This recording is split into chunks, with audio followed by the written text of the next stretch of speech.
doing today? I'm good, thank you. My name is Stephanie. I will be trying to assist you with the mediation through an issue that you guys are experiencing as neighbors. In this mediation, I will take a non-biased role, meaning I will not be taking sides. Also, in terms of what is said within our meeting today, it's completely confidential. Every now and then I may be taking notes. If you're okay with that, are you okay with that? Yep. Yeah? Okay. And can I just get your name, please? I'm Daryl. Hi, Daryl. And you are? Pat. Nice to meet you, Pat. Yeah. Okay, so in terms of the confidentiality rule, as I already explained, anything you say will not leave this room.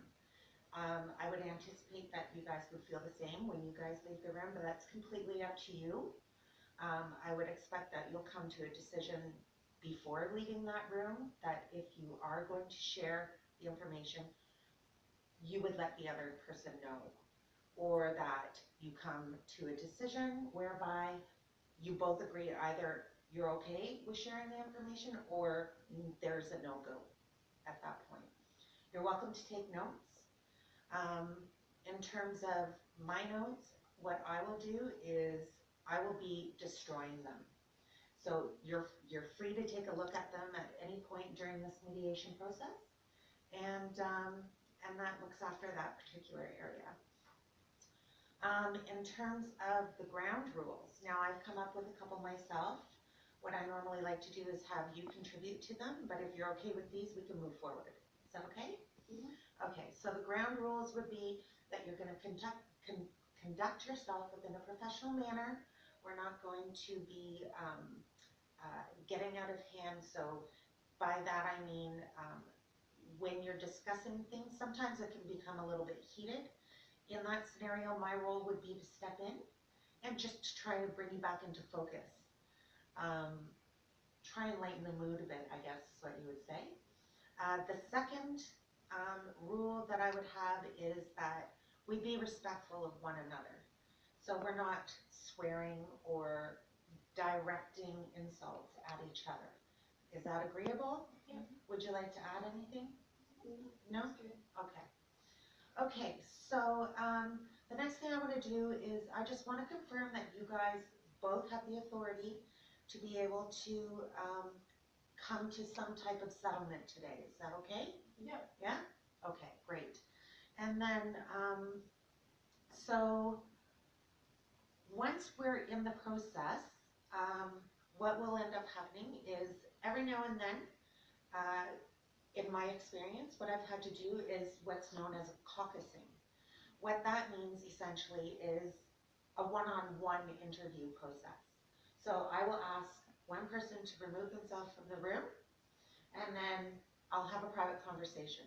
Whatever is said in that private conversation remains between the two of us.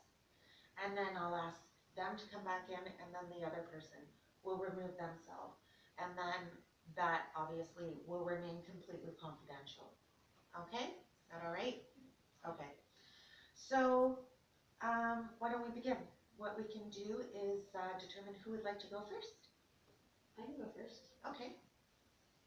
Pat? Alright, well, she has this dog that she lets out at like 11:30 at night and some ridiculous hour in the morning before I wake up, and it's waking me up. And I just want to be able to sleep, and I can't sleep with this dog barking all the time. Okay. So if I understand you correctly, you are trying to get sleep, and this dog being let out the back is interrupting that time. Yes. Okay. And why is it bothering you so much? Well, I feel I deserve my sleep. I'm retired now, and I've worked for years of my life, and I don't need to or want to be up early or late if I don't have to be. Okay, great. Is there anything further you'd like to add? No, I think that's it. Okay, great. And Daryl. So I just moved into the neighborhood not too long ago, and I will admit that I spent a little more on the house than I had planned on. It put me into a difficult situation, and so I've been working double shifts. And to make up for my lack of being around, I bought my son a puppy so that he can have that companionship. The only time I can let the dog out is before I go to work, so that happens to be early. I let him out when I'm in the shower, and when I come home, as I said, double shift, so I come home late. So I let the puppy out. I simply just don't want a mess in my house. I understand that. Okay, so what you're saying is that you've got a puppy. The only time you're able to let him out is when you get up in the morning and when you go to bed at night. And is there anything more you would like to add? Like, why is this that the only time? I don't have time. I'm trying to make up for the amount that I bought in the house. I simply do not have the time, so I take advantage of the time that I do have, which happens to be early in the morning and late at night, and there's nothing I can do about it. Okay, great, thank you. That's it.